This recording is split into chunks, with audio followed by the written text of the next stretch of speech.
শুভকামনা জানিয়ে শুরু করছি এনটিভির নিমন্ত্রণে। আপনাদের সঙ্গে আছি আমি নুহাত সাওম। দর্শক, এনটিভির নিমন্ত্রণে অনুষ্ঠানটি শনি থেকে বৃহস্পতি সপ্তাহের 6 দিন সকাল 9:30 এনটিভির পর্দায় দেখতে পাবেন। আমাদের আয়োজনে আজ থাকছে সংস্কৃতি, এনটিভি অনুষ্ঠান সূচি ও আলাপন। প্রথমেই সংস্কৃতি।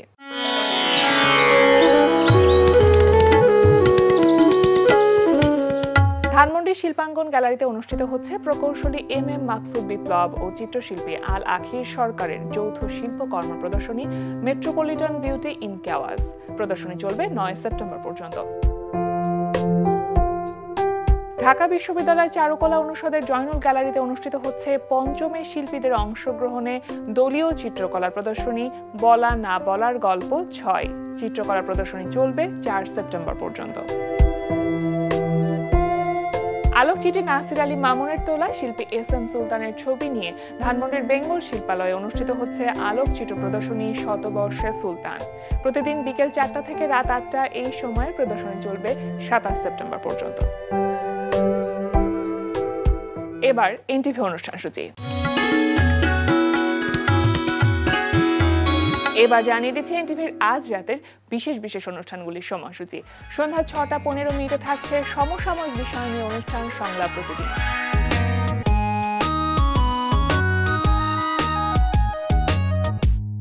সন্ধ্যা 6:45 থাকছে খেলাধুলা বিষয়ক অনুষ্ঠান গ্যালারি।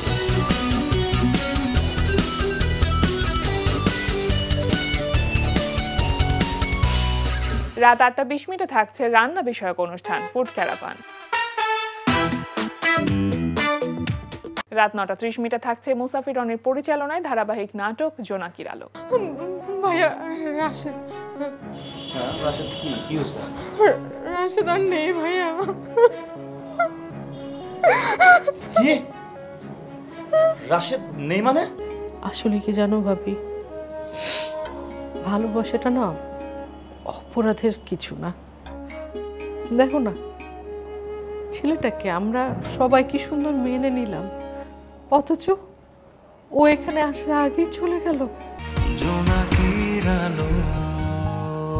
রাত 11:30 সরাসরি সম্প্রচার হবে টক শো এই সময়।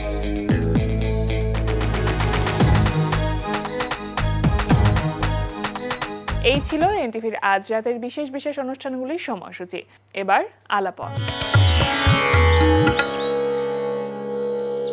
প্রিয় দর্শক, আমাদের আলাপনের আজকের অতিথি যন্ত্রশিল্পী সুমন কুমার শীল। স্বাগত আপনাকে। শুভ সকাল। শুভ সকাল। ভালো আছেন? জি ভালো আছি, আপনি কেমন আছেন? ভালো আছি। 5 সেপ্টেম্বর এবং আমরা সকলেই জানি যে গীতিকার, সুরকার এবং দোতারার রূপকার কানাইলাল শীলের মৃত্যুবার্ষিকী, যিনি 1976 সালে 5 সেপ্টেম্বর মৃত্যুবরণ করেন। আপনি তার নাতি এবং ভীষণ রকমভাবে গর্বিত আপনি যে আপনি তার নাতি।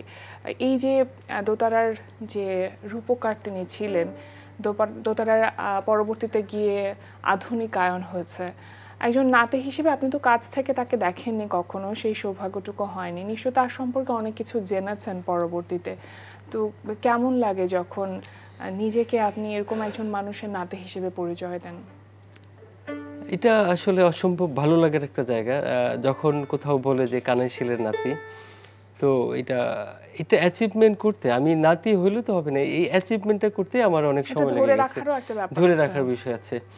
তো এই সম্মানটা এখন মোটামুটি যে বিভিন্ন জায়গায় যাই, চ্যানেল থেকে শুরু করে বেতার, বিটিভি, আর বাংলাদেশে এখন অনেক লোকশিল্পী রয়েছে। তো যখন যাই তখন বলে যে কানাই শীলের সুযোগ্য নাতি। এই সুযোগ্য নাতি তৈরি হইতে আমার অনেক সময় লেগেছে, অনেক পরিশ্রম করতে হয়েছে। হ্যাঁ, অনেক পরিশ্রম, নিজের এটার উপরে দক্ষতা অর্জন করতে হয়েছে। মজার বিষয় হচ্ছে কলকাতাতে গত বছর একটা অনুষ্ঠানে গিয়েছিলাম। তো সেখানে একটা প্রোগ্রাম শেষ করার পরেই ওখানকার একজন প্রিন্সিপাল বলতেছে, আপনারা তো বাংলাদেশ থেকে এসেছেন, তো আমার একটা স্কুলে একটা প্রোগ্রাম হবে, মূলত আপনারা এই লোকগানের ইনস্ট্রুমেন্ট আপনারা যে কজন আছেন, তো চলেন আমরা একটু, যদি সময় থাকে, আপনার যদি অন্য কাজ না থাকে, তাহলে আমার স্কুলে নিয়ে এক বিকালে একটা প্রোগ্রাম করাবেন। আচ্ছা ঠিক আছে। তো উনি খুব ভালো, পরের দিন সকালে ওনার গাড়ি নিয়ে আসলেন। উনি যে লোকগানের এত ভক্ত আর উনি যে এত গবেষক সেটা জানতাম না। তো ওনার নিজের গাড়িতে কথা বলতে বলতে বলতে বলতে মুর্শিদাবাদ চলে গেলাম। তো ওখানে যাওয়ার পর ওনার বড় ওখানে অনেক বড় স্কুল, উনার ওই স্কুলের প্রতিষ্ঠাতাও উনি। শুনে তো আরো অবাক হয়ে গেলাম। তো বিকেলবেলা যখন প্রোগ্রাম করব, ওনার ওখানে 10,000 মতন স্টুডেন্ট, হ্যাঁ, এত লোকের মাধ্যমে আমরা বাংলাদেশ থেকে 3 জন গেলাম। তখন এই যে পরিচয় করা দিচ্ছে যে কানাইশীল কি ছিলেন, কানাইলাল কি ছিলেন, তার নাতি আমাদের এখানে চলে এসেছে, এই যে বাজাচ্ছে এটা হচ্ছে দোতারা। এই যে একটা ইটা যে উপার বাংলাতেও কানাইশীলকে ভালো করে চিনে, এটা একেবারে আলাদা রকম একটা অনুভূতি। আপনি দাদুকে যেহেতু কাছ থেকে দেখেননি কিন্তু অনেক গল্প শুনেছেন, বাবার কাছ থেকে আসলে কি কি গল্প শুনেছেন তার সম্পর্কে আপনি? তো দাদু অসম্ভব একটা মানে সঙ্গীত আধ্যাত্মিক লাইনে যেটা বলা হয়, উনি ওখান থেকে পেয়েছেন। উনি এটার জন্য অনেক পরিশ্রম করেছেন। উনি একটু খুব রাগী স্বভাবের ছিলেন, আর হচ্ছে উনি সঙ্গীতের জন্য অনেক কিছু করেছেন। ওইটা ছাড়াও দোতারা তো পরে আসলো। সঙ্গীতের জন্য উনি আগে বাঁশি বাজাতেন, তারপরে গেল আমরা যেটা বলি জিপসি, হ্যাঁ, যে এখন ওইটা ভায়োলিন বলে যেটা হয়, ওগুলোর প্রতি উনি ছিলেন বেশি। ওনার গানের দল ছিল। তো বাবা বলতে মানে দাদু খুব কড়া ছিলেন যে আমি যেটা করি তোমাদেরকে সেটা করতেই হবে। উনি বিভিন্ন জায়গায় চলে যেতেন। তার এই 2 ছেলেকে, তার তো 3 ছেলে 3 মেয়ে, তো এই 2 ছেলে অবিনাশ আর আশুতোষ ছিল আমার বাবা। তো তাদেরকে খুব কড়াভাবে যখন শুনতো যে কানাইশীল আস্তে আস্তে মানে তার বাবা, তখন তারা ঘর ছাড়ার কোথাও যেত না। খুব কড়া ছিলেন আর খুব হিসাবী ছিলেন। মানে বাবার প্রতি অনেক শ্রদ্ধা থেকে আসলে ওই ভয়টা তৈরি হয়েছিল। আপনার বাবাও কি গান গাইতেন বা? না, আমার সবই টোটালি মিউজিকের উপরে। দাদু গান করতো, পরে এক সময় গেল দোতারা গান লেখা থেকে শুরু করে দোতারার উপরে আগ্রহী ছিলেন। তো আমার কাকু যে ছিলেন অবিনাশশীল, তো উনি ছিলেন গেল এই বংশের একজন, আমি বলবো সূর্য নক্ষত্র মতন। উনি একাধারে বাংলাদেশের মিউজিক প্রডিউসার, গীতিকার, সুরকার, আর এমন কোনো ইনস্ট্রুমেন্ট বাজাতে পারতো না। উনি দক্ষতার দোতারা কানাইশীল থেকে উনি আরো বেশি ছাড়িয়ে গেছিলেন। দাদু তো রূপকার ছিলেন, আর অবিনাশশীল ছিলেন গেল দোতারা জাদুকর। এই যে আধুনিক দোতারার যে রূপান্তর, সেটা তো কানাইশীলের হাত ধরে হয়েছে, সেটা তিনি কিভাবে করলেন? সেটা হচ্ছে উনি যখন ছোটবেলায় বলতে হচ্ছে আপনার ওনার বয়স 12-13 বছর হবে, উনি তখন অনুষ্ঠান করতে বিক্রমপুরের একটা প্রোগ্রামে গেছিলেন। বিক্রমপুরের মাজারের ওখানে দেখেন একটা সাদা কাপড় পরে একটা লোক বসে আছে, দোতারার মতনই একটা শব্দ টুংটুং করতেছে। তো ওই শব্দটা ওনার কানে লেগে গেছে। বলছে যে আমি এত যন্ত্র বাজাই, তো এই সাউন্ডটা কি, এই যন্ত্রটা কি, এটা আমার চাই। উনি নিয়ত করলেন, ওখানে মানত করলেন যে এটা আমার দরকার, এটা আমাকে পেতেই হবে। তো প্রোগ্রাম শেষ করার পর ভোরবেলা প্রোগ্রাম শেষ হয়ে যায়। তো আসার পর ওই লোককে আর দেখতে পারিনি, যে কাউকে জিজ্ঞেস করছে যে উনি কে ছিলেন, কেন আমরা জানি না। উনি বাসায় মন খারাপ করে চলে গেলেন। বাসায় যাওয়ার পর উনি ঘুমালেন। মানে এটা অনেকে গল্প মনে করতে পারে, কিন্তু না, এটা সত্য ঘটনা। যখন ঘুমানোর পর ওনাকে স্বপ্ন দেখালেন যে এরকম গাছের মধ্যে দোতারার মতন আছেন। তো উনি ঘুম ভেঙে গেল যে কি দেখলো। ঠিক আছে, তো এই যে গাছ বলতে গেল তার এলাকার ওখানে একজনের কাছে গেলেন যে দাদা এরকম তো আমার গাছ দরকার। তো না, এই গাছ তো বিক্রি করা হয়েছে, তো এই গাছ তো দেওয়া যাবে না। উনি মন খারাপ করে চলে আসলেন। পরে ওই দিনকাই ওই গাছটা মারা গেছেন। পরে তারপরের দিন ওই যে গাছের উনি বলতেছে, কানাই তুমি যে গাছটা চেয়েছিলে, তো গাছটা তো তোমার বলে দরকার, তা ঠিক আছে নাও। গাছটা আনার পরে গাছটা যখন কাটে তখন দোতারার মতন আকৃতি ছিলেন। গাছটা কাটার পর মানে শেপ দেওয়ার আগেই সেটা দোতারার মতন ছিল। যখন গাছটা কাটছে গাছের ভিতরে, তারপরে হচ্ছে গেল তখন এই পাখি আকৃত করা, তারপরে দোতারা তখন 2টা তার ছিলেন। তারপরে ধীরে ধীরে উনি এই 2 তার থেকে 4 তার, এটা সেই আপনার অনেক আগের কথা। আপনি দোতারা কার কাছ থেকে বাজানো শিখেছেন? এইটাই হচ্ছে প্রশ্ন। দোতারার আমি কিন্তু স্বপ্নে দাদুর কাছ থেকে পেয়েছি। আচ্ছা, তো এইটা অনেকে কেউ বিশ্বাস করে না। আমি দাদুকে মানে বাবাকে জিজ্ঞেস করতাম দাদু কেমন ছিল, দাদুকে এখানে ছিল কিনা, দাদু হাতির পুলে কই ছিল যখন আসেন, দেখতে কেমন ছিল, এরকম ছিল কিনা। কয় হঠাৎ এই প্রশ্ন কেন? আমি বললাম দাদু তো স্বপ্নে আসলো, আসার পরে আমাকে বললো দোতারা এইভাবে এইভাবে ধরতে হয়, এইভাবে বাজাইতে হয়। আচ্ছা। তাই নাকি? আমি কই হ্যাঁ। মানে এটা কত বছর, মানে আপনি কত বছর বয়সে আমি এই স্বপ্ন ছোটবেলায়, এখন ঠিক 90-র দিকের ঘটনা, আচ্ছা, তখনকার ঘটনা। কয় সত্যি ঘটনা। আমি যদি না জানি তা আমি মানে স্বপ্নে যদি না পাই আমি কিভাবে বলছি কিভাবে? হ্যাঁ। তারপরে ধীরে ধীরে তখন আমাদের বাসায় অনেক শিল্পীরা আসতেন, অনেক অনেক অনেককে দোতারাও শেখাতেন। তো আমি তাদেরকে ফলো করতাম। তার আগে দোতারা তো অনেক হার্ড ইনস্ট্রুমেন্ট, মানে খুব কঠিন যন্ত্র।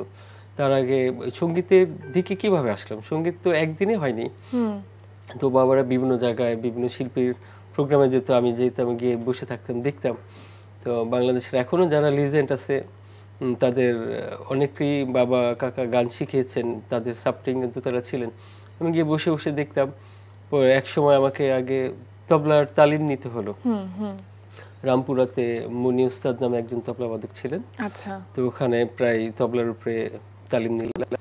দেখলাম যে তবলায় আমার মন বসতেছে না ছোটবেলায়। তো ধীরে ধীরে ধীরে ধীরে হারমোনিয়ামটা আমার কাকুর কাছে শিখলাম।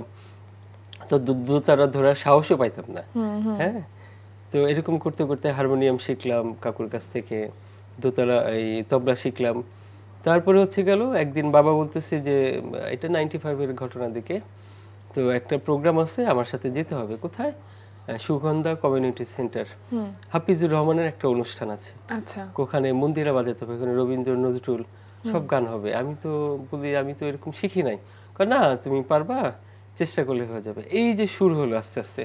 পুরো ওখানে গেলাম অনুষ্ঠানে, প্রথম অভিজ্ঞতা। তো মন্দিরা বাজালাম, বেশ কিছু প্রোগ্রামে মন্দিরা ট্রাই করলাম, করার পরে দেখলাম যে মন্দিরাটা আমার ভাল লাগতেছে না। হ্যাঁ, তালির উপরে রিদিমের উপরে কি করা যায়। পরে আরো ধীরে ধীরে আমি কোনো একটু ভায়োলিনটা শিখি, কয়েক বছর ভায়োলিন শিখলাম, তাতেও মন বসে না। আমি বললাম না। তারপরে গেল এই যে দোতারাটা ধরলাম। বাবা অনেক কিছু এখন শেখালো। পর্যন্ত এই দোতারাটাই সঙ্গী। হ্যাঁ, দোতারা রাবাব এগুলো। এবং আপনি লেখাপড়াও করেছেন হ্যাঁ, আমি সঙ্গীতে। মিউজিকে মাস্টার্স করেছিলাম ইউটাতে। ওই যে বলছিলেন যেটা, যে সুযোগ্য নাতি হিসেবে তৈরি করাটা সবথেকে বড় চ্যালেঞ্জ ছিল। কানাইলাল শীলের অনেক জনপ্রিয় গান আছে এবং তার গান অনেক বিখ্যাত আর্টিস্টরা গেয়েছে, সেগুলো সম্পর্কে একটু জানি আপনার কাছে। দাদুর যখন ওপারে ছিলেন, ওপার বাংলা বলতে ইন্ডিয়াতে কলকাতাতে ছিলেন, তখন মুস্তফা আব্বাসী রহমান, উনি ওনার সাথে পরিচয়, উনি অনেক গান করেছেন। এবং আমাদের পল্লী গানের সম্রাট যাকে বলা হয় আব্দুল আলিম, উনি দাদুর অসংখ্য গান করেছেন। এখন ইউটিউবে সার্চ দিলে লেখা আসে আব্দুল আলিমের গান, কিন্তু মূলত সব মানে ম্যাক্সিমামই গানই কানাশিলে লেখা শুরু করা গান। এই যে বিষয়গুলো, তারপরে যখন এই পার বাংলা চলে আসলেন, ওপার বাংলা তখন আরো মজার বিষয় ছিল, নজরুলের সাথেও পরিচয় হয়েছিল এবং আমাদের বিশ্বকবি রবীন্দ্রনাথ ঠাকুরের সাথেও, জসিমউদ্দিনের সাথেও পরিচয় হচ্ছিল। জসিমউদ্দিন পল্লী কবি, উনি না থাকলে আসলে এটা কৃতজ্ঞতা আমার করতেই হবে, বলতে হবে।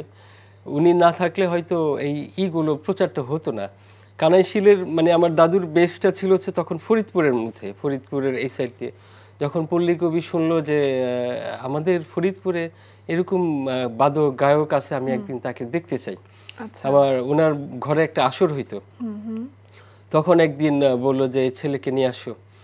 আনার পরে তখন ওই গানের জলসা বসে গেল। পল্লী কবি মানে ওনার স্মৃতি কথায় লেখা আছে যে কানাই একদিকে গান ধরছে, একদিকে মানে দোহারি তার সঙ্গীরা করছে, আবার কিছুক্ষণ পর পর দোতারা বাজাচ্ছে। কখন যে ভোর হয়ে গেল আমি টের পাইনি। পরে গেল, তখন উনি পরের দিন বললো যে কানাই তুমি এক কাজ করো তো, আমার সাথে ওপার বাংলায় চলো।